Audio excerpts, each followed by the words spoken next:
तो daily Multan members कैसे हैं आप? इस वक्त मौजूद हैं मुल्तान क्रिकेट स्टेडियम में और वेस्ट इंडीज़ और पाकिस्तान की टीमें इस वक्त स्टेडियम के अंदर अपना प्रैक्टिस सेशन कर रही हैं। 25 जनवरी को दूसरा टेस्ट मैच पाकिस्तान और वेस्ट इंडीज़ के दरमियान खेला जाएगा और पाकिस्तान को 1-0 से बरतरी हासिल है।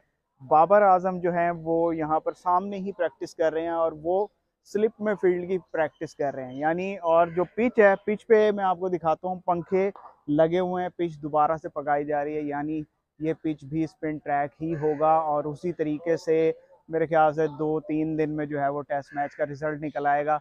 और आकिब जावेद यहाँ पे राउंड लगा रहे थे, शान मसूद राउंड लगा रहे हैं, तो अंदाज़ा यही है कि ये स्पिन ट्रैक होगा, दोबारा से फास्ट बॉलर यूटिलाइज नहीं होंगे और पाकिस्तानी बैटर्स भी फंसेंगे, वेस्ट इंडीज़ तो फंसेगा ही और रिज़ल्ट पाकिस्तान के हक में ही ज़्यादा चांसेस आता नज़र आ रहा है।